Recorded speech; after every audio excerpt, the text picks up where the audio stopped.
Hello out there, and today we have two special, beautiful ladies from the Paul Revere School, and welcome to the Veterans and Community. These are community veterans, and I mean we have Miss Barbara Kelly, who's the principal of the Paul Revere School. Thank you. And Miss Terri Incerto, who's a teacher at the Paul Revere School. Okay, now I'm going to ask you people. First, I want to thank you when you bring your kids in here on the TV show, because they are excellent. So I want to thank both of you. Now, you do a lot for the veterans during the whole year, but Christmas time and holiday times, you do special things December.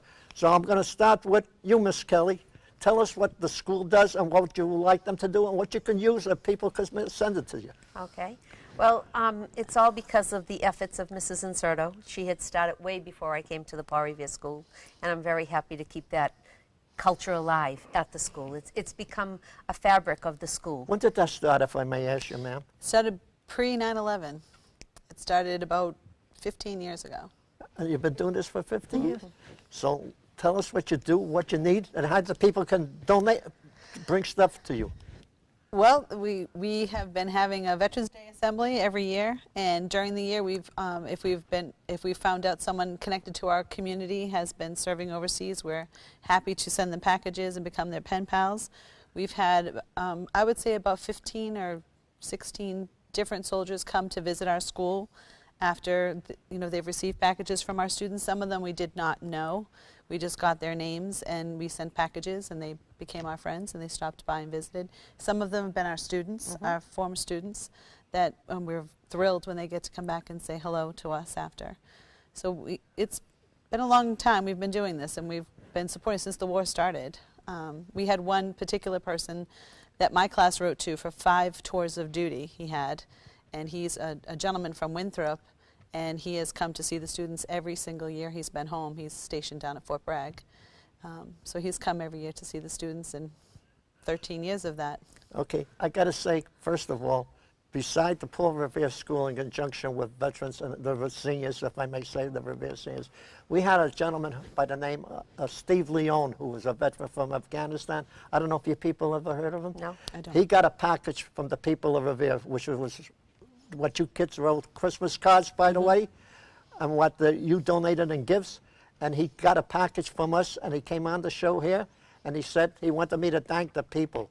Now, I had a list in there that I was going to bring up here to show you what the troops need. And you could tell us what you would like people to donate and what they could send it to you, or drop it off to you. Well, I also know, too, that Nick Bua over at Veteran Services is always collecting things, too, for the soldiers. We've done several different things. We've done movie themes where we've collected DVDs. We've done candy themes. We've done Girl Scout cookie themes. So we've collected Girl Scout cookies. Go ahead. What do you have? we send hearts of love for Valentine's Day. We make up gift bags that students. Excuse me, Miss Kelly. I'm sorry. That's We've right. got plenty of time. I happened to pick up this list, and I forgot, and I left it there. Here's a list of the things that the veterans would like. Could you read it? And if they would like to, they can donate it all to you right here, ma'am. Sure, I'll read some of it, and I'll have Mrs. Incerto read some. Perfect. I'll keep my finger there. So some of the things that the troops are looking for are twin sheets, blankets, sweatsuits for hospital wear, suntan lotion, foot powder, deodorant, men and women for both, powdered drink mixes such as Gatorade, iced tea, lemonade, dry fruits and nuts, hard candy and beef jerky, flip-flops for the showers so when they wash, razors and toiletries, men and women's, remember both. Instant breakfast cereal, oatmeal and soup, disposable cameras, writing material, calling cards, blankets, pillows, T-shirts for when they're in the hospital, underwear, white socks for men and women, coffee, tea, sugar, creamer packets. I know those are a big hit. Crackers, cookies, candies, no chocolate because it does melt. We have that official, especially with the Girl Scout cookies. They came as one big cookie. Right. We sent those over, but they said it still tasted really good.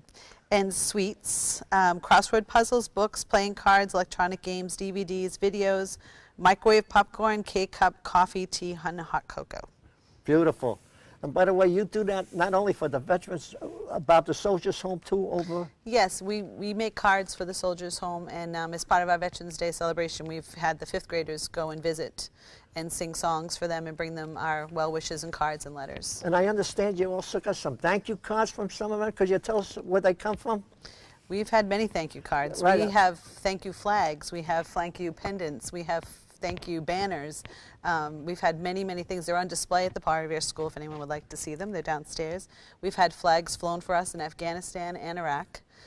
We've had several different soldiers send us different, plaques and letters to thank us. And recently we just got a letter from the Chelsea Soldiers Home thanking us for our donation of holiday cards to give to the residents there. Right, and I want to thank you too, because when I go to your functions in there, when you have it for the veterans, you also have a gentleman who's a United States Marine, I believe retired, Dan Clark. And Sergeant Dan Clark. Yep, beautiful voice. Tell us something about him, how you first even got him. Oh, Mrs. Incerto got him. That's Well, how. that was I have a good friend named Ira Novoselsky. Oh, yes. I think you might know him. Yes, And former council president. Exactly. And he's always been a very big supporter of Right. the veterans in the city. And Thank you, and Ira. us. Thank you, Ira. Go ahead. I asked Ira if he had ever heard of the Singing Trooper because I saw him on television, and I thought, wouldn't it be great to get him to the school for the kids to see him and for him to be part of Veterans Day? As it turns out, Ira knew him, gave me his phone number, I called him, and at the time he was a state trooper working Right. for the state police. So he was officially the Singing Trooper. And he came to our school that year and, blew the roof off with his voice. He still does. I he's mean, people amazing. love him. They And love him. the fact that he served in the military and that he was a drill sergeant, and he teaches the kids about how to salute and how to, at ease, and Right. he teaches them about the armed services, the songs that go with them. So our students have learned all of those things. And he comes every year. He comes right. every year. There's also a gentleman there whose name nobody knows, but he deserves credit, and I think we should honor him. He's the one that plays the piano or the music there. The one Ben that- Glazer? Our Yeah. music teacher. He's our music teacher, yes. Right, how long has he been doing that? He's excellent. He's been at our school for 3 years, and Mr. Glazer not only plays the piano, but teaches the students clarinet on Wednesdays and violin on Wednesdays. And he plays the banjo and And the many more recorders, instruments. too. The recorders, 4th and 5th graders play recorders. By the way, the violin, I understand, really is one of the hardest instruments to learn to play because you make the music. It's not like every instrument is really hard. Some are just more harder than others, but the violin happens to be one of the most. Yeah. And you have your own music class there, too? Yes. Yes, they have Music appreciation? They have music every once a week. All the students have music, K through 5, once a week.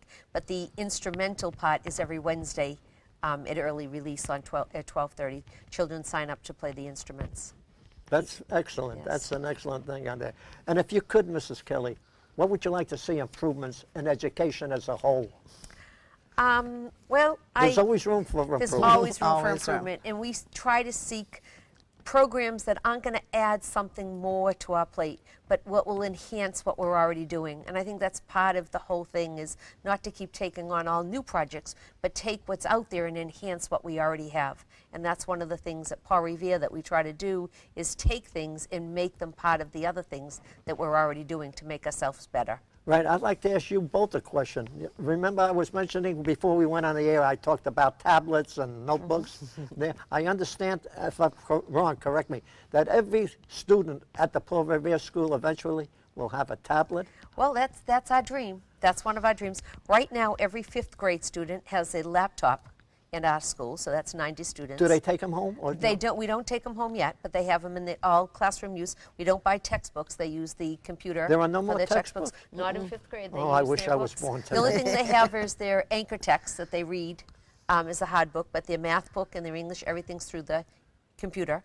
Our kindergarten, 1st grade, and next year in this year 2nd grade, Yes. all have 6 iPads per classroom in the city, at our school and across the city of Revere. Well, when you say 6 iPads per classroom, so that means more than, you may have 3 or 4 students working together? We have 6 students working together in each room. We have 3 of each grade level, so say the kindergarten would have the 36 iPads amongst them, the 3 rooms. That's good. Yep. And me being a senior who don't know anything, is there any chance that the Paul Revere or some schools here might have like classes for the old folks? We'll take you in. We'll give Absolutely. you lessons. Yeah, but you put me in with the kindergarten class and I'll be embarrassed. Well, they'll teach you a few things. I'm sure they could be your could. teacher. See, that's what I meant when I They'll said be your teacher. the young Yes. teaches the old. Yes, yes. That And the was- old can teach the young, and the Yes. young can teach the old. Right. Absolutely. And they teach us every day.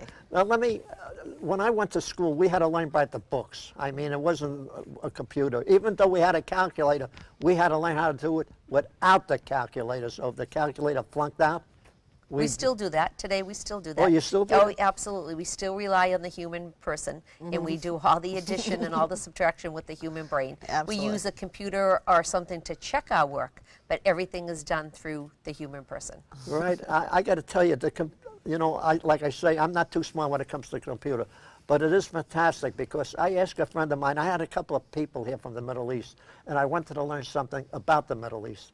And they went to Google, if I'm correct, and they typed in the country, like Egypt, let's say. They typed in Egypt for information, and there was so much of it, the history, 10,000 years old, the Ptolemy, and everything about the Sphinx, a complete history. So the computer can actually be a classroom within a classroom. Absolutely. And not only that, but it's bridging the home and school together as one unit. So what they're doing in school, they can save on in their cloud, and they can open it up at home, so it's not forgetting your homework at school. They can use these same programs that we have in school and use them at home. So it's bridging home and school like it never did before. I'd like to ask you a question. Like I say, I don't know about computers. The computers can be interchanged. Like the Paul Revere School could be speaking to a school out in California, let's say. Absolutely. Yes. Can you also be speaking to a school overseas? We hope to be partnering and pen paling with the school in China. Do you And really? We're gonna do that. Yeah, we're absolutely. We're going to be doing that very school, an elementary You're school going to in need China. a lot of computers because they got 1.5 billion and going strong every day. Well, hopefully we'll be there too. Okay. You know, one Veterans Day, we actually connected with one of the parents that was overseas during Veterans Day, our Did you assembly. really? Yes, we did. So he was Skyped in, and he was on the stage on a big screen, and his children were in the audience. And we were able to talk with him, and he stood and did the Pledge of Allegiance with us, and he sang the Star Spangled So it's Banner. good. And it was nice to have that connection with him. So we have done that all the way to Afghanistan. That's good because, I think the tablet and the computer with the kids, they mixed up not only with China, but I'm talking with, I think there's 172 plus countries. To get to know each other's countries, their traditions, their culture, and vice versa, I think it would be a safer world if we all I knew what agree. the other thing. And we could show the rest of the world what democracy really is by looking around over here where we have, take Revere. And it's a cultural city. We have people from all over the world living right here in our city, going to school. And I think Mr. Paul Dakin mentioned, the superintendent, there's some 50 languages plus. Oh, I'm sure there's Oh, more I'm sure than there's that. more than that too. Yeah, 50 Yeah. different languages speaking It's in here. amazing. Right now we're doing a multicultural wall listing all of the cultures at our school and all the different languages. So we hope to have that up very soon in the lobby as people come in, that they'll see all the nationalities and all the countries Right. represented right in our school. Right. And I want to thank you both for taking the time off because I know you're busy, especially you and especially you. You with the veterans and the troops and the kids, and you with all the teachers, the veterans, the troops, and the kids. So, Mrs. Kelly, let me say God bless Oh, you. Morris, And, it's always a pleasure. It's my pleasure always to a have you pleasure. on here. And you Always a too, pleasure. Terry. Thank you so much. Thank you. Thank Thank you. you And for may God inviting bless you us. both. No, it's my honor. It's my honor because without you, there is no show. And without you, there's no free country. Thank Yeah. you. Thank Thank all you. the vets. Every veteran that's out there. So thank Absolutely. you. So thank you, veterans. Right. Thank and- you very much. And thank our great country, the United States of America, the people of Revere, and all the veterans overseas. Come home safely, and again, thank you. And by the way, before I finish, I got to say, the kids you have at your school, God bless them all. They're all terrific. I so if you totally kids agree. if you kids can hear me out there or see me out there at the Paul Revere School, you're doing a great, great job, and we salute you all. Thank you. Thank you.